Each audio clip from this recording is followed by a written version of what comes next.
हाय दोस्तों, कैसे हैं आप सब। आशा करता हूँ आप सब बहुत अच्छे से होंगे। काकरान इंस्टीट्यूट में आपका स्वागत है। दोस्तों, अपने लक्ष्य की ओर आप बढ़ते चलेंगे। बहुत सी आगामी परीक्षाएं आने वाली हैं, उनके लिए जो महत्वपूर्ण क्वेश्चन बनते हैं उन सबको मैं आपको करा रहा हूँ। आप इन्हें सब ध्यान से देखें, बहुत अच्छे से इनका रिवाइज करें। बुकों से इन्हें देखें कि बुक में कब क्या आ रहा है। ठीक है, प्रीवियस के क्वेश्चन भी आप देखते रहे, उससे क्या है सही आकलन हो जाता है कि पिछली बार के क्वेश्चनों में क्या पूछा जा रहा है, क्या नहीं पूछा जा रहा है। तो ये सब चीज़ें आपको कब मिलेगा, जब आप प्रीवियस से देखेंगे। तो एक बार अपना प्रीवियस भी जरूर देखते रहे। ठीक है भाई, देखेंगे आज थोड़ा सा भौतिक विज्ञान से। भौतिक विज्ञान, ठीक है, फिजिक्स से कुछ देखेंगे, भौतिक विज्ञान से कुछ क्वेश्चन। जैसे कि सबसे पहले एक टॉपिक इसमें आता है अदिश राशियां और सदिश राशियां। एक टॉपिक है इसका भाई, अदिश राशि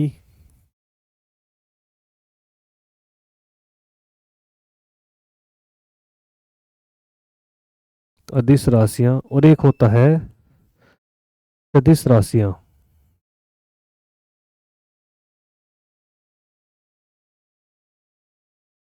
ठीक है दोस्तों, ध्यान से समझेंगे। अदिश राशियां और सदिश राशियां। अदिश का मतलब है, देखो ध्यान रहा, अदिश, ए का मतलब है नहीं, यानी कि जिसमें दिशा न हो उसे हम क्या बोल देते हैं, अदिश राशि। ठीक है दोस्तों, देखो ध्यान से, जिनमें दिशा नहीं होती, जिनमें दिशा नहीं होती, तो उनमें हम उसे क्या बोल देते हैं, अदिश राशियां। जिनमें क्या है, दिशा होती है,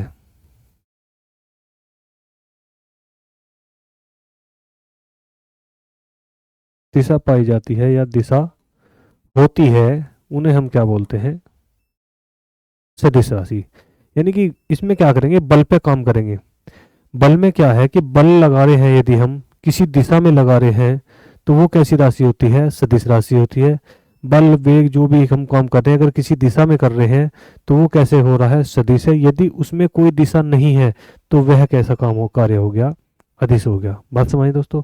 तो आप सदिश के कुछ पॉइंट याद रखें, बाकी जो बचे हुए हैं वो सब अदिश में आ जावे। ठीक है, लगभग इन्हीं में से आपसे क्वेश्चन पूछे जाए ले गया होगा, देखिए ध्यान रखें। तो सबसे पहला पॉइंट है बल,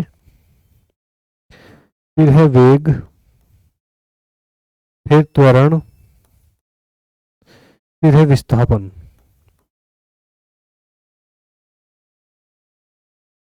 ठीक है, एक है विद्युत क्षेत्र या चुंबकीय क्षेत्र। चुंबकीय या विद्युत क्षेत्र। ठीक है दोस्तों, ये आपके कुछ पॉइंट है। देखिए जैसे इससे बनेगा, बल से ही क्या बन जाएगा अगला पॉइंट, बल आघूर्ण। क्या बनेगा अगला पॉइंट, बल आघूर्ण।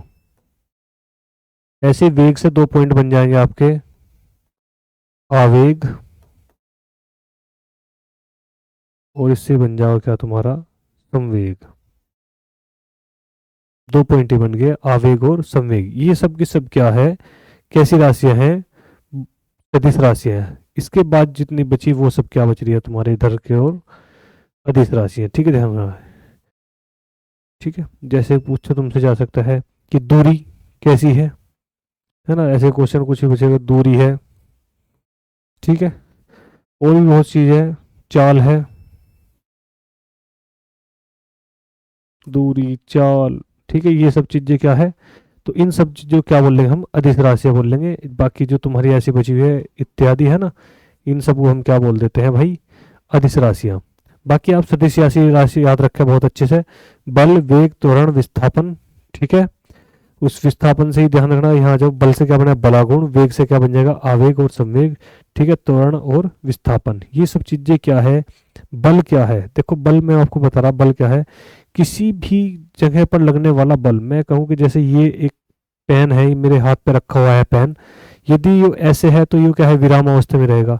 यदि मैं इस पे बल कोई कार्य करेगा तो किसी दिशा में इस पे क्या है, बल कार्य करेगा, तो ये क्या हो जाएगा, इसमें क्या बोलेंगे हम, बल। यानी कि किसी चीज विराम अवस्था में हटाने की किसी चीज को क्या बोलते हैं हम, बल बोलते हैं। ठीक है, ध्यान रखना। फिर ऐसे ही वेग, वेग का मतलब क्या होता है कि किसी स्पीड से चलना, यानी चलने को जो है और उसमें क्या हो, दिशा भी हो, तो उसे हम क्या बोलते हैं, किसी समय में किसी निश्चित दूरी को तय करना क्या बोलते हैं ना, वेग हो जाता है। ठीक है। फिर है त्वरण। त्वरण का मतलब है कि चाल में परिवर्तन, चाल में परिवर्तन, कि अभी क्या है 10 की स्पीड से थी, फिर 15, फिर 20, फिर 10, फिर 15, फिर 15, फिर 20, ऐसे करते हुए उसको क्या बोल देते हैं हम, त्वरण। विस्थापन का मतलब क्या होता है, विस्थापन का मतलब है एक स्थान से दूसरे स्थान तक जाना, एक स्थान से दूसरी जगह स्थापित करना है, उसको क्या बोल देते हैं, विस्थापन। यानी कि एक वस्तु यहाँ पे रखी हुई है, उसको कहाँ पहुंचाना, यहाँ पर पहुंचाना है, तो उसे हम क्या बोल देंगे, विस्थापन। ठीक है, ध्यान रखना भाई दोस्तों। चुंबकीय क्षेत्र या विद्युतीय क्षेत्र, यानी कि क्या है, अंदर कुंडलियों में काम करेंगे। आपने देखे होंगे ऐसी चीजें जिनके अंदर ही केवल क्या है, जैसे कि विद्युत मोटर के अंदर आपने देखा होगा चुंबकीय क्षेत्र, यानी किसी क्षेत्र में घूमना, तो उसे क्या बोल देते हैं हम, चुंबकीय क्षेत्र। ठीक है, ध्यान रखना भाई दोस्तों। ये कैसी हमारी अदिश सदिश राशियां हैं। ठीक है, अगला पॉइंट समझेंगे ध्यान से। देखो बल, बल यानी कि फोर्स के बारे में अगर मैं बात करूं आपसे कि फोर्स क्या है, तो बल क्या है कि कोई भी वस्तु यदि विराम अवस्था में है तो विराम अवस्था में रहेगी, यदि उस पर बल लगा दिया जाएगा तो वो क्या हो जाएगी, गतिशील हो जाएगी, उसे हम क्या बोलते हैं, बल बोलते हैं। ठीक है ध्यान। तो बल को जो परिभाषित किया है वो किसने किया है, ये क्वेश्चन आपसे पूछा जा सकता है। बल को परिभाषित किसने किया है, तो वो आप सभी को पता ही है, तो किसने किया है, न्यूटन ने। ठीक है। तो आपने सुना होगा न्यूटन के गति के नियम, है ना, ध्यान रखना। तो वो ध्यान रखना कितने हैं, तो 3 है, ध्यान रखना। तो न्यूटन के गति के नियम, न्यूटन के गति के नियम, तो वो दोस्तों कितने हैं, 3 है, ध्यान रखना। कितने हैं, 3। प्रथम, द्वितीय और तृतीय। ठीक है, ये आपके कितने नियम है, 3 है, ध्यान रखना। प्रथम नियम क्या है, यानी कि जड़त्व का नियम। इसके आपसे एग्जाम्पल पूछे जाएंगे, ध्यान रखना। जड़त्व का नियम। ठीक है। दूसरा,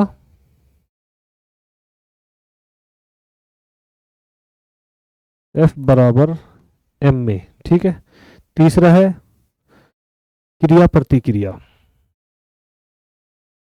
क्रिया प्रतिक्रिया। ठीक है, यानी फोर्स, एम मतलब द्रव्यमान, ए मतलब त्वरण, है ना। किसी द्रव्यमान का क्या है, द्रव्यमान मतलब वस्तु में क्या है, भार है, और उसमें क्या है, रुक रुक के चलना, है ना, तो वो फोर्स है। एक ये है बल। तो तीनों नियम है, ध्यान रखना। ये कभी कभी क्वेश्चन पूछ लिया जाता है कि न्यूटन के कौन से नियम को जड़त्व का नियम कहा जाता है, न्यूटन के कौन से नियम को जड़त्व का नियम कहा जाता है, तो कौन से को बोला जाओगे भाई, प्रथम को। ठीक है, ध्यान रखना, बात समझ में आई दोस्तों। इनके एग्जाम्पल देखेंगे, ध्यान से समझते हुए चलेंगे। ये देखो ध्यान से, पहले मैं प्रथम नियम की बात करूं।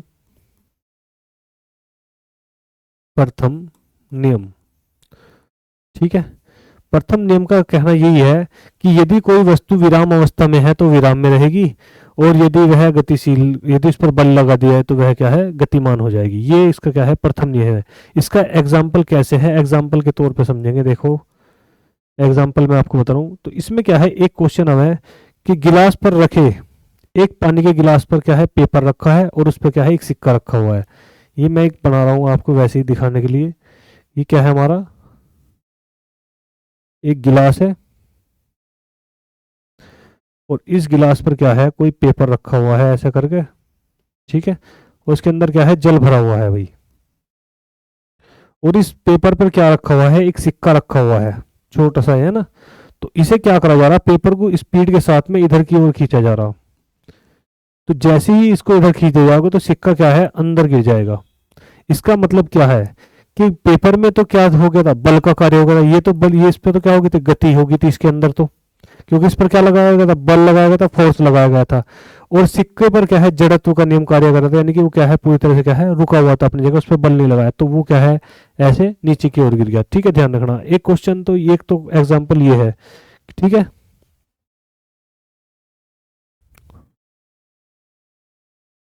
एक एग्जाम्पल तो ये हो गया आपका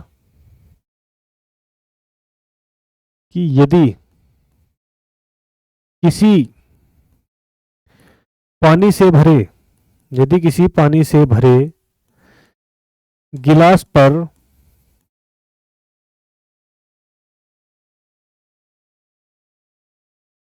पेपर के ऊपर सिक्का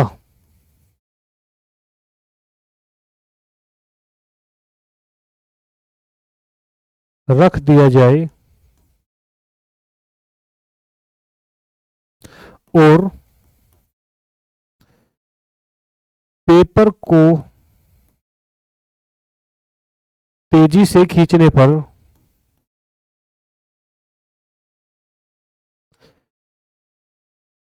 सिक्का पानी के गिलास में गिर जाएगा।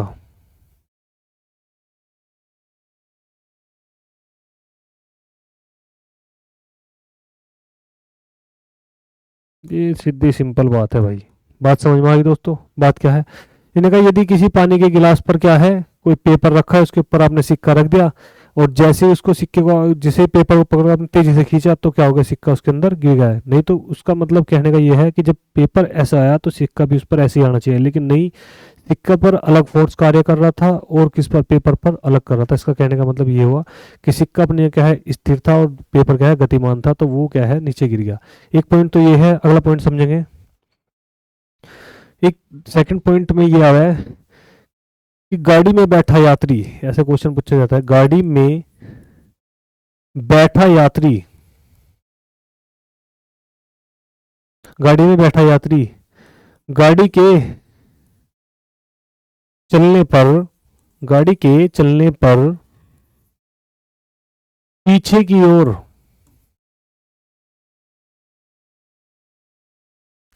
वह गाड़ी के रुकने पर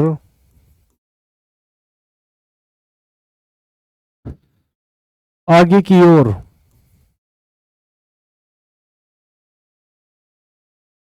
झुक जाता है। बात समझ में आई दोस्तों? इसमें लिखा हुआ है कि कोई यात्री जब गाड़ी में बैठा है, तो जब गाड़ी चलती है या आप भी बैठे होंगे, आपने सफर करा होगा, तो उसमें क्या होगा कि जब गाड़ी चलती है तो आप थोड़ा पीछे की ओर और जैसे ही बस रुकती है तो आप थोड़ा आगे की ओर झुक जाते हैं। तो ये कौन से नियम का उदाहरण है? तो पहले नियम का उदाहरण है, क्योंकि आप क्या हो, विराम अवस्था में हो और गाड़ी क्या है, गति की अवस्था में है। तो आप क्या है उसके साथ में क्या हो, जब वो अवस्था चेंज करेगी तो आप भी उसमें क्या करोगे, अवस्था चेंज करोगे। ठीक है, ध्यान रखना, ये क्या है, दूसरे नियम का है। देखो ध्यान रखना, ऐसे ही क्वेश्चन एक तीसरा पॉइंट है, कंबल से, कंबल पर डंडा मारकर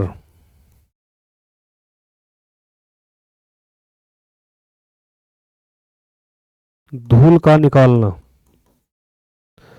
ऐसे ही डायरेक्ट क्वेश्चन आपसे पूछे जाते हैं, ध्यान रखना दोस्तों। धूल का निकालना, वो भी किसका उदाहरण है, ये भी किसका उदाहरण होगा, तो किसका, न्यूटन के प्रथम नियम का उदाहरण होगा। ध्यान से समझो दोस्तों, कोई चीज यदि विराम अवस्था में है तो विराम में रहेगी, यदि कोई इस पर बल लगा दिया जाए तो वो क्या है, गतिशील अवस्था में हो जाएगी। तो ये नियम कौन सा नियम है, न्यूटन का प्रथम नियम है। ठीक है, ऐसे आपसे एग्जाम्पल पूछे जा सकते हैं कि पानी के गिलास पर रखे, पेपर पर रखे सिक्के को खींचने पर पेपर से के साथ सिक्का नहीं आता बल्कि पानी में गिर जाता है, किसका उदाहरण है, तो किसका है, न्यूटन के प्रथम नियम का। गाड़ी में बैठा यात्री गाड़ी के रुकने पर आगे की ओर झुक जाता है, क्यों, तो किसके कारण, तो न्यूटन के प्रथम नियम के अनुसार। ठीक है, ध्यान रखना।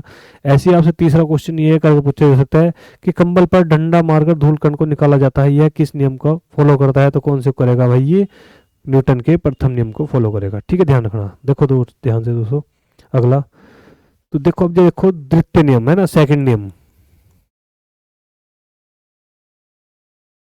जिसमें मैंने लिखा था F बराबर m में, है ना। F मतलब फोर्स यानी कि बल, बराबर किसके, m मतलब द्रव्यमान, किसी चीज में क्या होगा, द्रव्यमान होगा। A मतलब त्वरण, त्वरण मैंने अभी आपको बताया था दोस्तों, त्वरण क्या है, त्वरण का मतलब है कि कोई यहाँ से चला 20 की स्पीड से, यहाँ गया तो 30 की स्पीड से, फिर यहाँ हुआ तो 25 हो गया, फिर यहाँ से यहाँ गया तो 15 हो गया।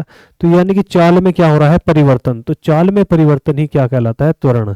ठीक है, इसे कंपन स्थिति बोला जाता है। कहने का मतलब यह है कि ठीक है, किसी की गति में क्या है, कंपन की स्थिति करना त्वरण कहलाता है। समझ के बात दोस्तों।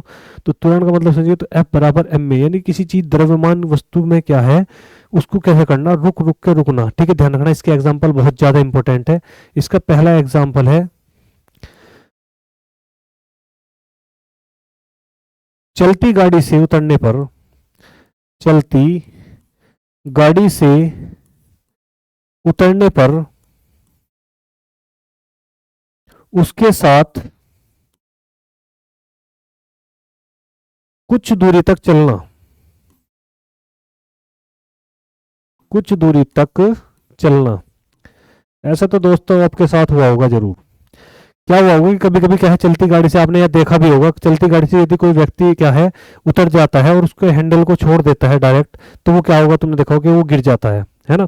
तो ऐसा कभी नहीं करना। ऐसा क्या है कि उसके साथ उतरो और कुछ दूरी तक उसके साथ क्या है, धीरे धीरे धीरे धीरे स्पीड को क्या है, कम करते हुए जाना। तो वो कौन से नियम पे फॉलो करेगा, न्यूटन के दूसरे नियम पर क्या करेगा, उसको फॉलो करेगा। त्वरण का मतलब यही है, द्रव्यमान यानी कि वाहरता कोई, और उसके साथ में क्या है, वो धीरे धीरे धीरे धीरे क्या है, चलते हुए जा रहा है। ठीक है, ध्यान रखना दोस्तों, ये वही चीज है।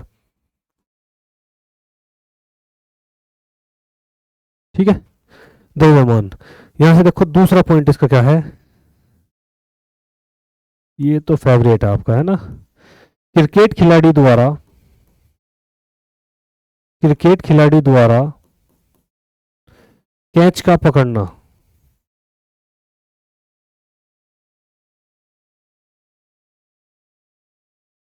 क्रिकेट खिलाड़ी द्वारा कैच का, कैच का पकड़ना। ये तो आपने देखा ही होगा दोस्तों, है ना। कैच का पकड़ना, कैच का कैसे पकड़ना, जैसे ही कैच लिया जाता है, कभी भी कैच बॉल आ रही है तो कभी भी ऐसे नहीं लिया जाता। जब भी कभी कैच लिया जाता है तो बॉल को अपने साथ कुछ दूरी तक ऐसे रोका जाता है। कभी भी आपने देखा होगा, मैच आप देखते हैं कि कैच को क्या है, किस तरह पकड़ा जाता है, जैसे ही बॉल आई तो उसको ऐसे करके रोका जाता है। तो यानी कि उसकी गति क्या है, धीरे धीरे धीरे धीरे कम करनी है, वही चीज है। यानी फोर्स यानी बल को क्या करना है, या उसके बॉल का मतलब क्या है, इसमें कोई वजन होगा बॉल में, उसमें क्या करना, त्वरण करना, उसकी स्पीड को कम करते करते करते यहाँ तक कम कर लेना। तो वो क्या है, कैच। यदि आप ऐसा करोगे तो क्रिया प्रतिक्रिया, बॉल इधर से आ रही है और हाफ इधर से ले जा रही है, तो क्या होगा, बॉल हाथ में लग के क्या है, उछल जाओगी। क्रिया प्रतिक्रिया का नियम कहलाया जाएगा। ठीक है दोस्तों, इसका ध्यान रखना है बहुत अच्छे से। आगे देखो, तीसरे नियम की यदि मैं बात करूं, एक और इसमें देखोगे एग्जाम्पल, एक एग्जाम्पल और देखो। एक है गोली का, है ना, बंदूक से निकली गोली। ऐसे कंप्लीट लिख लेता हूं, बंदूक से निकली गोली का शरीर में रुकना, शरीर में रुकना। जैसे ही क्या हुआ कि किसी ने किसको क्या है, गोली मारी, तो वो गोली की स्पीड जो है कुछ भी रही हो, 100 250 60 जो भी रही हो, वो जैसे ही शरीर में जाएगी तो वो क्या है, धीरे धीरे मांस में जाते जाते क्या है, कम हो जाओगी। मांस में जाते जाते क्या है, कम हो जाए, पार नहीं निकलेगी। यदि पार निकल गई तो समझ लो उसमें क्या हो गया, वो तो उसकी पावर ज्यादा थी तो वो निकल गई। पहले नियम का रूल हो गया, उसकी गति है रोक नहीं पाई। लेकिन क्या है कि शरीर में लगी और कुछ दूरी पर जाकर है रुक गई। कुछ दूरी पर जाकर रुकना ही क्या कहलाता है, दूसरे नियम का उदाहरण कहलाता है। ठीक है, ध्यान रखना दोस्तों, ये उसका एग्जाम्पल है। अब देखेंगे तीसरा नियम। तीसरा नियम आपको पता ही है, तृतीय नियम क्या है, तृतीय नियम तो वो है क्रिया प्रतिक्रिया, है ना, एक्शन टू रिएक्शन, है ना। यदि आप किसी को चलते हुए छेड़ोगे तो है ना, तो तुम्हें रिएक्शन तुम्हें जरूर देगा, है ना, वही चीज है क्रिया प्रतिक्रिया। तो इसके एग्जाम्पल ये सब पूछ लिए जाते हैं, जैसे कि रॉकेट का चलना, रॉकेट का चलना, ये भी क्या है, इसका उदाहरण है। रॉकेट में क्या है, नीचे की ओर क्या है, प्रेशर हो है, और वो चलता किस ओर है, ऊपर की ओर चलता है ना। आग का प्रेशर आपने देखा होगा, वो नीचे की ओर हो है, और रॉकेट क्या है, ऊपर की ओर जा रहा है। क्रिया प्रतिक्रिया। दूसरा है नाव से उतरने पर, नाव से उतरने पर नाव का पीछे जाना, नाव का पीछे की ओर हटना, पीछे की ओर हटना, ये भी कौन सा उदाहरण है भाई? तीसरे नियम का उदाहरण है। तीसरी यदि बात करूं मैं,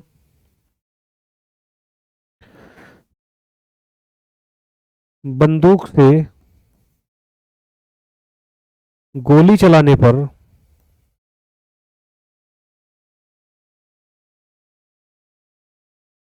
लगने वाला झटका,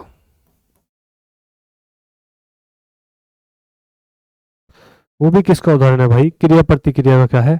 उदाहरण है। बात समझ में आई दोस्तों? तो ये सब क्या है? न्यूटन के नियम के उदाहरण है, आप इन्हें बहुत ध्यान से समझे। ठीक है, पहले नियम का आपको पता लग गया, कोई भी वस्तु यदि विराम अवस्था में है तो वो कैसी रहेगी? विराम अवस्था में रहेगी। यदि आप उस पर बल लगाओगे तो वो कैसी वस्तु में आ जाएगी? क्या होगा? गतिमान हो जाएगी, है ना। उसके उदाहरण आपको बताए गए थे, जैसे कि बस में बैठा यात्री, बहुत ज़्यादा इंपॉर्टेंट है कि बस का बैठा यात्री यदि ब्रेक लगने पर क्या होगा? आगे की ओर झुक जाएगा, चलने पर क्या है? पीछे की ओर झुक जाएगा। ग्लास पर सिक्का रखा हुआ है किसी पेपर पर, पेपर को निकालने पर सिक्का क्या है? उसमें गिर जाएगा। ये सब कैसे उदाहरण है प्रथम नियम के। दूसरे का नियम के उदाहरण कैसे हैं? जैसे कि तुम्हें अभी बताया कि किस कुछ दूरी तक क्या है, बस से या गाड़ी से उतरने पर कुछ दूरी तक उसके साथ चलना। ठीक है, कैच का पकड़ना, ठीक है, खिलाड़ी द्वारा कैच का पकड़ना। और तीसरा आपको बताया था क्या? कि गोली का शरीर में लगकर रुकना, है ना, गोली का शरीर में लगकर रुकना, वो तीसरे दूसरे का है। और तीसरे की यदि बात करें क्रिया प्रतिक्रिया की, तो रॉकेट का चलना, नाव से उतरने पर नाव कुछ क्या है? पीछे की ओर जाएगी, पीछे की चलना। बंदूक के से गोली चलाने पर क्या है? वो जो झटका लगता है, आपने देखा भी होगा, तो ऐसे झटका लगना है कि गोली उधर से निकली और झटका इधर से लगा। तो वो सब चीजें क्या है? तीसरे नियम का उदाहरण। ठीक है दोस्तों, तो ये थे अपने कैसे बल, न्यूटन के बल के नियम थे। ठीक है, ध्यान रखना। आगे चलेंगे टॉपिक को देख के। अगला टॉपिक देखो दोस्तों, तो अगला टॉपिक है गुरुत्वाकर्षण बल।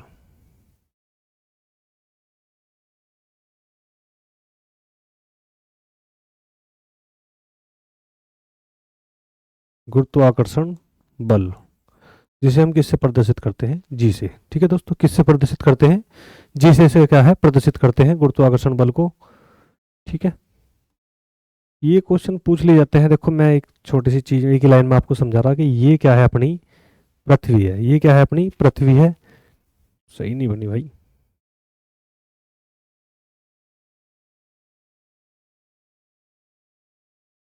ये अपनी क्या है भाई? पृथ्वी है। ठीक है, समझे ध्यान से। तो इसके एक बीचों बीच से रेखा हुआ है, जिसे हम क्या बोल रहे हैं? भूमध्य रेखा, या फिर इसको बोलते हैं हम विषुवत रेखा।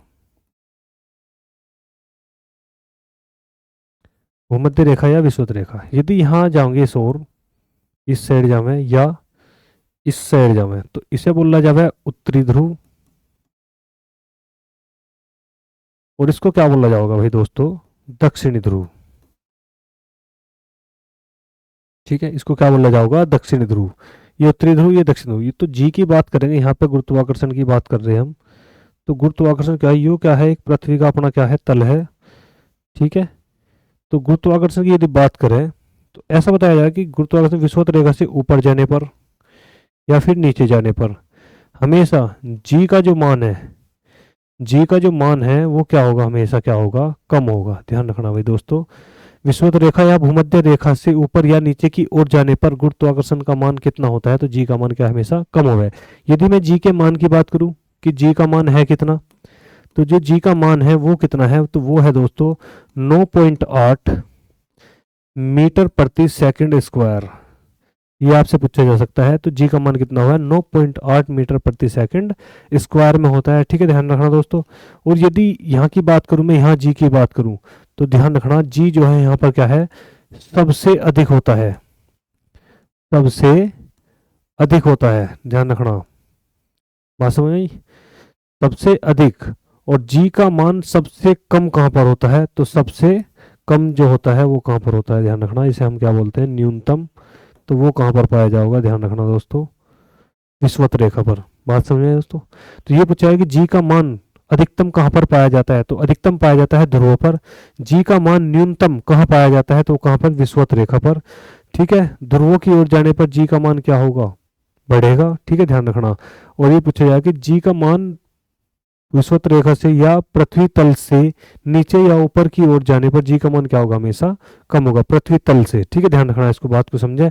फिर एक क्वेश्चन है कि जी का मान कहां पर शून्य होता है, तो ध्यान रखना पृथ्वी का केंद्र जो भी हो, पृथ्वी का जो भी क्या होगा, केंद्र होगा। मैं कह रहा कि ये एक पॉइंट है, मैंने इसको क्या मान लिया, केंद्र मान लिया। मैंने इसको क्या मानना, केंद्र। तो पृथ्वी का जो ये केंद्र है, यहां पर जो जी का मान होगा, यहां पर जी का मान क्या होगा, हमेशा ध्यान रखना, जी का मान शून्य होगा। बात समझ में आई दोस्तों।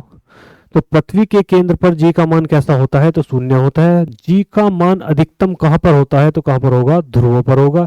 जी का मान न्यूनतम कहां होता है, तो विषुवत रेखा या भूमध्य रेखा पर होगा। ठीक है, भूमि तल या पृथ्वी तल से ऊपर या नीचे की ओर जाने पर जी के मान पर क्या प्रभाव पड़ता है, तो वो हमेशा क्या होता है, कम होता है। ठीक है, ध्यान रखना दोस्तों, बात समझ में आई। तो एक क्वेश्चन ये है कि पृथ्वी की गति यदि पृथ्वी की गति को बढ़ा दिया जाए तो जी पर क्या प्रभाव पड़ेगा, गुरुत्वाकर्षण, तो क्या होगा, हमेशा ध्यान रखना, वो क्या है, कम हो जाएगा। ठीक है, अगले पॉइंट में लिखता हूं मैं इसको, ध्यान से समझे कि यदि पृथ्वी की घूर्णन गति बढ़ा दी जाए तो जी का मान, तो जी यानी गुरुत्वाकर्षण, जी का मान क्या होगा, घट जाएगा। और इसके अपोजिट दूसरा का यदि क्वेश्चन बना दिया जाए कि यदि पृथ्वी की घूर्णन गति कम कर दी जाए तो जी का मान क्या होगा, फिर बढ़ जाएगा। ठीक है, ध्यान रखना दोस्तों। तो इसकी चीज का ध्यान रखें कि जी का मान क्या है, इसकी घूर्णन गति पर ही क्या है, आधारित है। इसलिए क्वेश्चन आपसे पूछे जाते हैं कि जी का मान पृथ्वी तल पर सबसे ज्यादा कहां पर होता है, तो ध्रुव पर। सबसे कम कहाँ होता है, विषुवत रेखा पर। ठीक है, ध्यान रखें। जी का मान पृथ्वी तल पर कहाँ पर शून्य पाया जाता है, तो पृथ्वी के केंद्र पर ये क्या होता है, शून्य होता है। यदि पृथ्वी की घूर्णन गति क्या कर दी जाए, बढ़ा दी जाए, तो जी पर क्या प्रभाव पड़ेगा, तो वो क्या होगी, घटेगी। और यदि इसको कम कर दी जाए तो वो क्या होगा भाई, बढ़ेगी। ठीक है, ध्यान रखना, उसमें क्या है, परिवर्तन हो जाएगा। बात समझ में आए दोस्तों। ये आपका क्या है, जी का टॉपिक है, इसका मान ध्यान रखें, 9.8 मीटर प्रति सेकंड स्क्वायर इसका क्या है, मान होता है। ठीक है दोस्तों। ठीक है दोस्तों, ये टॉपिक आपके क्या है, पूरा हुआ जी का। और दोस्तों आप अपने लक्ष्य की ओर लगे रहे, काकरान इंस्टीट्यूट आपके साथ हमेशा है। ठीक है दोस्तों, आपके साथ हमेशा रहेगा। और आगामी परीक्षाओं में जो क्वेश्चन आपसे पूछे जा रहे हैं उन सभी पर पूरा फोकस होगा हमारा। हमारा टारगेट है कि आपको सफलता दिलाई जाए। हर एक क्वेश्चन पेपर आपके सामने क्या है, बहुत इजी लगे, क्योंकि आप सब क्या हो, उन सब पर्सनों से पहले से क्या है, देख चुके हो उन्हें सबको। और आपको प्रीवियस कराने की भी कोशिश करी जाएगी। प्रीवियस पेपर सेट भी तो आपके लिए बनाए जाएंगे। बाकी फिलहाल जो टॉपिक आपके चल रहे हैं, आप इन्हें बहुत ध्यान से देखें, बहुत ध्यान से समझें। ये सब क्या है, इंपॉर्टेंट फैक्ट है जो आज तक क्या है क्वेश्चनों में आपको पढ़ने को मिलेंगे। यही सब वे है, बस एक क्या है, लैंग्वेज होती है थोड़ी सी, जो एग्जामिनर की लैंग्वेज होती है उसको समझने की बात होती है, और कुछ नहीं है। बाकी प्रीवियस आपको मैं दिखाऊंगा। अभी फिलहाल तो आपको ये टॉपिक करा दूं छोटे छोटे, फिर उसके बाद में जब आपको प्रीवियस कराऊंगा आपको एक एक बात आपको समझाते हुए चलूंगा फिर से। ठीक है ना दोस्तों। मैंने आपके लिए बहुत सी वीडियो बना दी है पहली, तो उन्हें आप ध्यान कर पीछे देखें, अपना देखें कि पेपर में अपना कितना लग रहा है। ठीक है, उन्हें बहुत मेहनत के साथ करें। कुछ टाइम बाद आपके टेस्ट पेपर भी शुरू हो जाएंगे, सब चीज़ें आपको वह है प्रोवाइड कराई जाएगी। मैं आपको कह रहा हूँ कि काकरा इंस्टीट्यूट आपके लिए बहुत बेहतर है, बहुत बेहतर प्लेटफॉर्म है। तो इसको आप देखें, चैनल को क्या करेंगे, सब्सक्राइब करें, है ना, और बेल आइकन को भी दबा लें, क्योंकि जितनी भी नई जानकारी आपके लिए जो आने वाली है वो आपको एकदम समय से मिल जाए। ठीक है दोस्तों, जैसे कि आगामी आने वाली है यूपीएसआई की वैकेंसी है, उसके लिए आपको बहुत अच्छे से और बहुत बेहतर तरीके से पढ़ाया जाएगा। और आप इसके साथ हमेशा लगे रहे, लगन के साथ अपनी मेहनत करें। ठीक है दोस्तों।